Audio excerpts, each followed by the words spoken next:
Welcome to Crafting Solutions to Conflict, a podcast that will explore ways to preserve harmony and to prevent harmful conflict in valued relationships, and also ways to resolve conflict effectively and to restore harmony if damaging conflict should occur. We will delve into specific tips to manage conflict in life and into much broader topics touching on conflict, actual and potential, good and bad, in the world around us. I'm your host, Jane Bettel, and my goal is to share a perspective on conflict that is both practical and positive.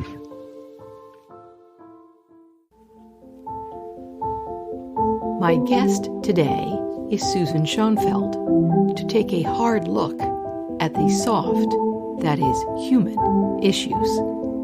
Some listeners know Susan well, others know about her, and still others may be unfamiliar with some of the terms she uses.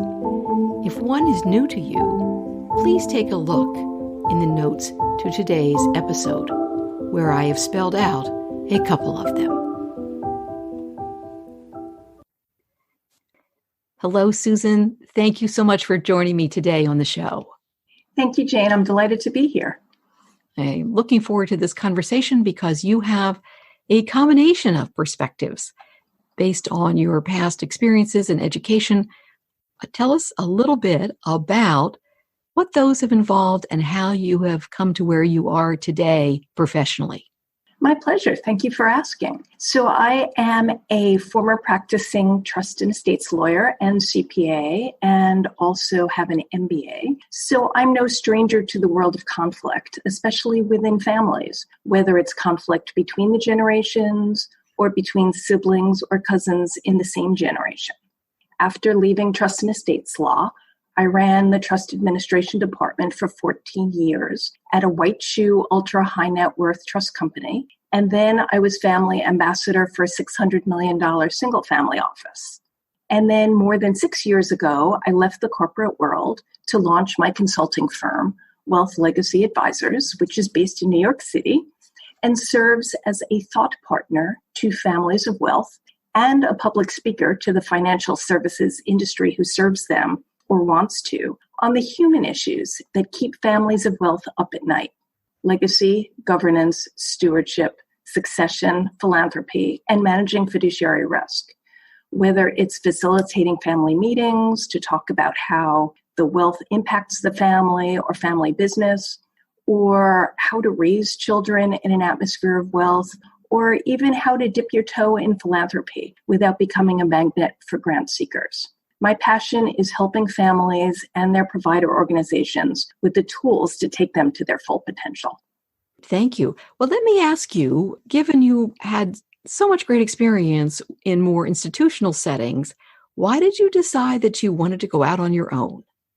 Oh, that's a great question. And it's a very personal human interaction that led me to it. There was one day I was sitting in a conference room at my former employer, and you can actually visualize the room. It was mahogany conference table and wood paneled walls and thick carpeting, and this lovely husband and wife couple who had just sold their company and had an enormous liquidity event was ushered in to talk about wealth management and to become a prospective client. And I was sitting there watching as everyone was talking to the husband about their taxes and their investment performance and all the hard techniques, and no one was engaging the wife. And I leaned across the table to her and I asked her what kept her up at night.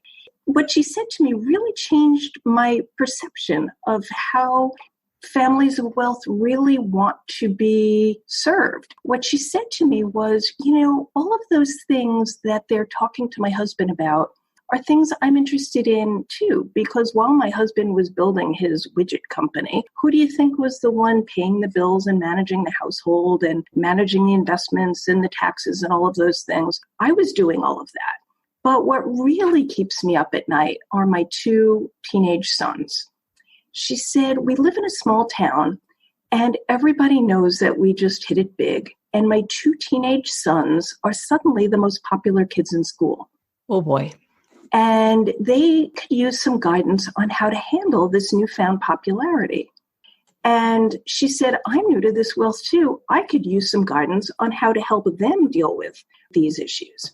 And I started talking to more clients and colleagues and other people in the field. And I realized that what keeps clients of wealth up at night is not their investments unless something is really going on in the markets, enormous volatility. And it's not their taxes unless they just got a letter from the IRS. What keeps people up at night is, how do I raise my children in an atmosphere of wealth and have them grow up to be productive, contributing members of society?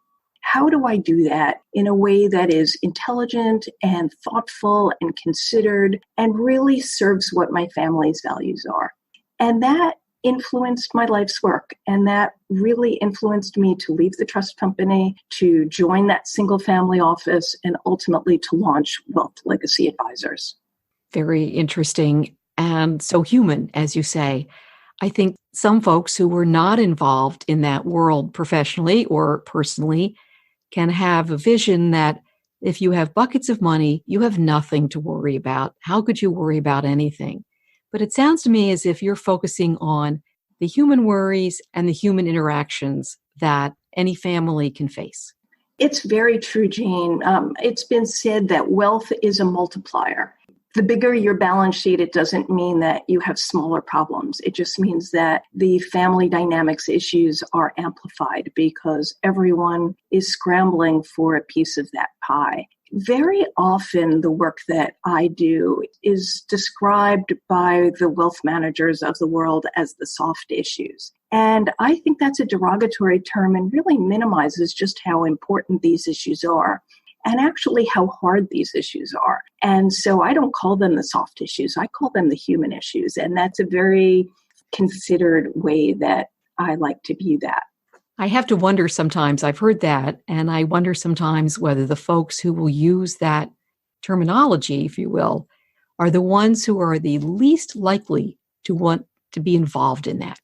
It's frightening. I don't know how to help the client. I don't want to hear about that. And therefore, I'm going to, maybe consciously, maybe not, use a way to dismiss that a bit. That's not the important part. You're certainly preaching to the choir there, Jean. It is my belief that the wealth management firms and the consultants and advisors who want to serve the families of wealth, who really understand and show the clients that they care about them as a family and care about them as people and not just assets under management, are the ones who are going to attract and retain those clients. If all you're competing on is performance, then that's all the clients are going to value. And they will chase performance down the block to the next firm if they're a quarter of a point better than you were last year. So if you live and die on your investment performance or on your product offerings, I think you're missing the boat. Understood. Susan, tell us, because you have an unusual background and an unusually broad background in terms of education and experience, how do you think that affects your perspective on these sorts of issues? Many people think that family business consulting or family dynamics consulting requires a mental health background, whether it's a psychology degree or years of practice in the mental health space. And I think that is an incredibly valuable background in this space. But by definition, it is a very, very different skill set than the one that I bring. Very often I get brought into family systems situations where there is some business transactional element. Either it is a transaction that they're trying to get done within the family business that is just not happening because the family dynamics are dysfunctional or less than optimally functional, or there is an impending sale or some other thing. I'm working with a family now that came to me because of a proposed transaction within the family business that was thwarted because the siblings aren't communicating in a healthy way. And I'm working with them now in order to help guide them toward a healthier way to communicate with each other. It was actually quite lovely. We had a family meeting about a month or two ago. And it turned out that the sibling that everyone had villainized and thought was the troublemaker was actually on their side. And they've since told me that even in the matter of weeks since we've had the family meeting, they are communicating better. The transaction itself still hasn't happened because of other factors, but the way they communicate with each other and the way they feel about each other has transformed as a result of having a neutral third party in the room who can help ask the right questions and then be quiet and just listen to the conversation and guide it along in a thoughtful, considered, professional way. May I hazard a guess, Susan, that is extremely rewarding for you? Oh, my goodness. When this family had a spontaneous group hug at the end of the family meeting, that was really just, as I said, spontaneous. It was one of those things where one of the family members got very emotional and they all gathered around and supported her. It was so heartwarming, and it's ultimately the reason I do what I do. I love those moments. My measure of success in this business is, did I leave a situation better than I found it? And if the answer is yes, even if it's not all the way to whatever the end goal is, that's a good day. Very good. Very good day. I heard a word, one of my favorites, mentioned a couple of times, and that would be communication. I'm going to ask you to talk to us a little bit about the phrase I found on your website. I believe it's underneath one of your videos, and it is this: the answer is communication, not control. That is really one of my big mottos. We all know the 3 rules of real estate, which are location, location, location. Well, the 3 rules in wealth and family estate planning and family trust planning and family intergenerational planning are control, control, control. The proverbial hand from the grave is prevalent where the wealth creator or even the inheritors who are setting things up for their descendants want to control the behavior of their succeeding generations through structures they create. And ultimately, what happens is there's a failure to communicate. My favorite quote on the topic of communication comes from George Bernard Shaw, who famously said, "The single biggest problem in communication is the illusion that it has taken place." Very good. And I think that's profound because so many parents don't talk to their children about the wealth. They don't talk to their grandchildren about the wealth. They think it's gauche to talk about. They think it is something that we don't discuss in our family. And ultimately what they are doing is harming their children by denying them the opportunity to learn, for the opportunity to practice managing their managers, practice living with the wealth, practice just knowing the full extent of who they are as a family. And I have seen too many times where upon a parent's passing, an adult child will say to me, "My parents never trusted me. They never told me the extent of the wealth. They never told me the extent of the family business interests that I was going to have to take over and manage. They never shared with me the details of ultimately who we are as a family." And it is heartbreaking to see that. The other part of communication that I think is critical is in the communication of the family estate plan to the children. Yes. And I'm not talking about communicating the dollars and cents, as in, when I die, you're going to get X million dollars, but more about communicating the expectations so that your children and grandchildren can manage their lives in a more effective manner. And I've had families say to me, or clients say to me, if I only knew that when my parents eventually passed, I was going to have this much or this little, I might have made different decisions in my life. Perhaps I would have bought a different home or gone into a different career or any number of things. If I knew I was going to be as wealthy as I am, maybe I would have gone into a more rewarding career that was more emotionally rewarding to me and perhaps less financially rewarding. Or if I knew that I was not going to get as much as I thought I was, then maybe I wouldn't have bought the expensive home that I did. And those are one type of communication that is so critical. Another type of communication that's very important in the estate planning arena, and even broader than estate planning, but really wealth succession, wealth transfer arena, is when, as the senior generation, you, for very valid reasons, are planning on treating your children unequally or inequitably.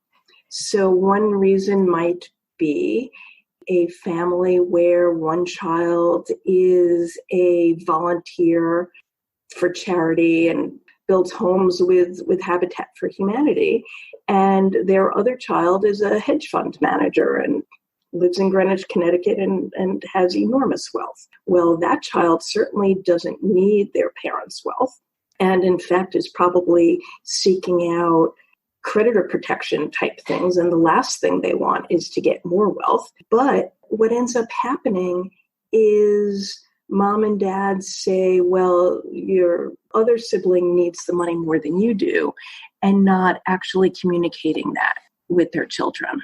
It happens, but isn't explained. They make those decisions. Yeah. I think that's absolutely fascinating to me, Susan. I know the sort of thing you're describing, and I think it ties in well with a person who describes upon the death of mom and dad, they didn't trust me, and that's why they didn't tell me. This idea of, if I haven't heard a reason for why these decisions were made, whether I would agree with it or not, I will come up with a reason. In that case, they didn't trust me. And here, I'm sure have heard things, maybe not the same things I have, but one I've heard is, oh, so you punished me because I was financially successful. Exactly. I don't think that was going through mom and dad's head, but what happens when they say nothing? Mm-hmm. Well, exactly right, Jane, because while you're alive, you're the referee. And if your children have heard it firsthand from you, they're less likely not only to challenge it later, but less likely to blame their siblings together. So let me give you an example of a situation that I worked with two sisters. Let's call them Annie and Mary.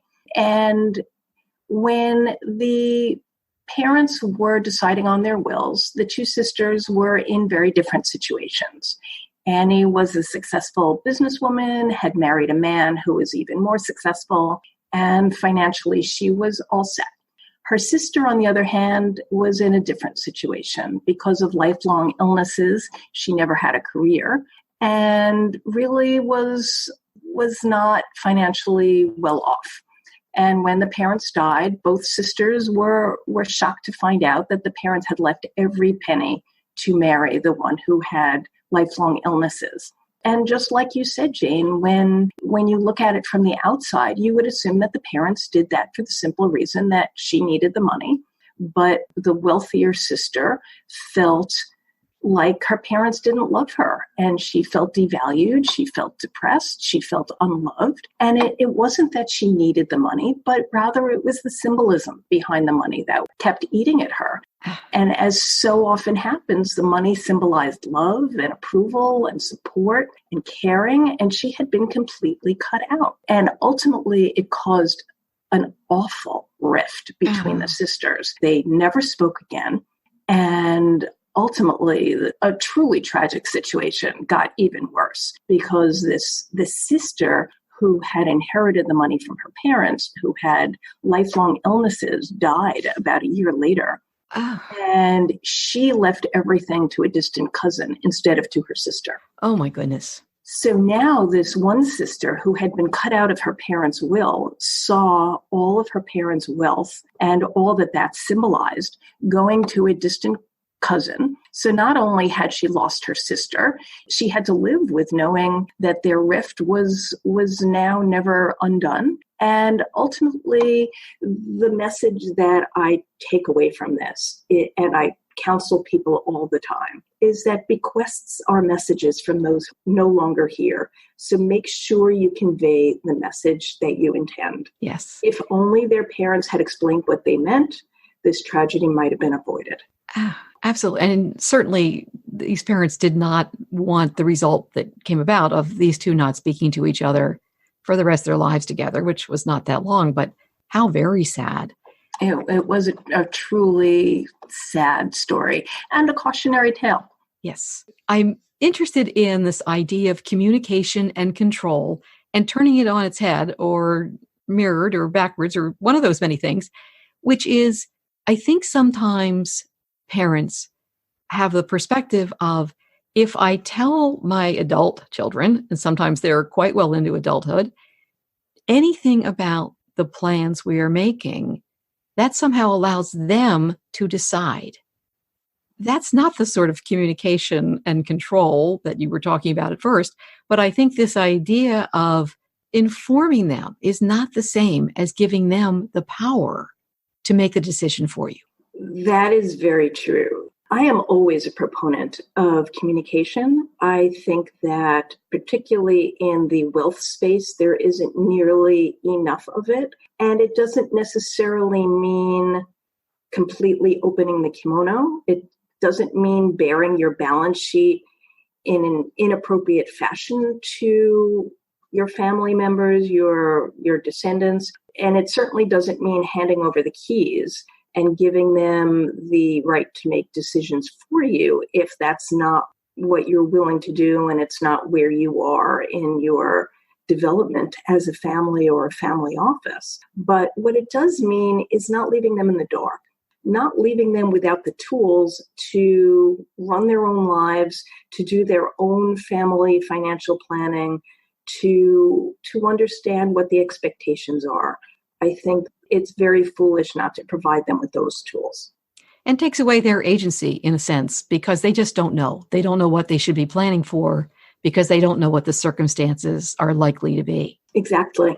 Very interesting. And I think we've had a chance to touch on a few things, but I would encourage listeners to take a look at Susan's website where there's much more.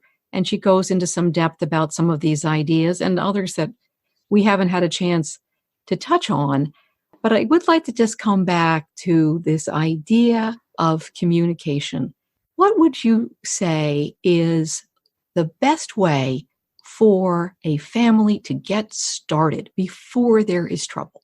The very best way is to start while they're young.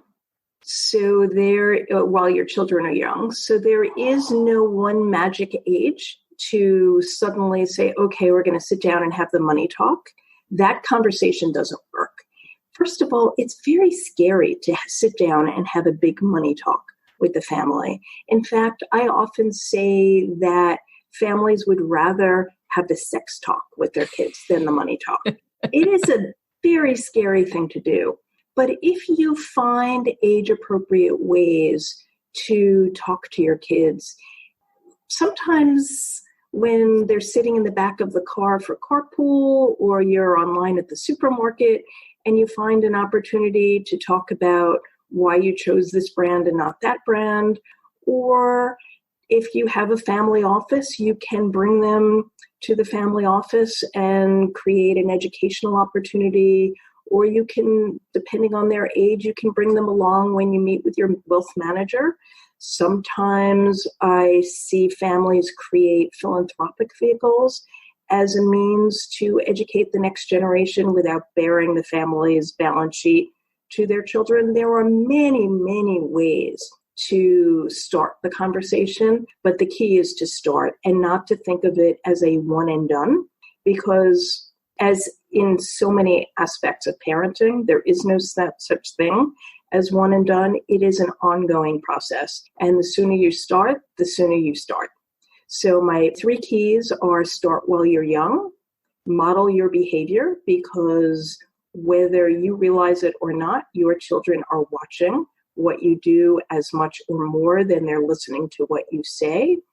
And my 3rd key is to find teachable moments, because as I said, whether it's online at the supermarket or in any other often inopportune moment, that's when those teachable moments tend to come up. So grab that opportunity when it presents itself. Exactly. Well, Susan, it has been great fun to talk with you, and I appreciate some of the stories that you've shared with us because they truly illustrate what's going on behind the concepts. This is how it plays out in real life sometimes. Susan, where would people be able to find you if they wanted to learn more about your work? Thank you for asking. So the website for my firm, Wealth Legacy Advisors, is WLALLC.com, as in Wealth Legacy Advisors, LLC. So it's WLALLC.com is my consulting website. I also have a website for my public speaking, and that is SusanSchoenfeld.com, SusanSchoenfeld.com. And I will, of course, put those websites in the show notes for folks who want to click through and find that information. And I'll say thank you again, Susan, for joining me today. Thank you so much for having me. It's been fun. Thank you for listening. If you enjoy the Crafting Solutions to Conflict podcast, please subscribe through one of the major apps. You can also find the show on the web by searching for Crafting Solutions to Conflict. For those of you who are new to listening to podcasts, here's something you may not know. Subscribing to podcasts is free. Comments or ideas about the podcast, let me know at JB, as in my initials, at dovetailresolutions.com. Until next time, I'm Jane Bettle.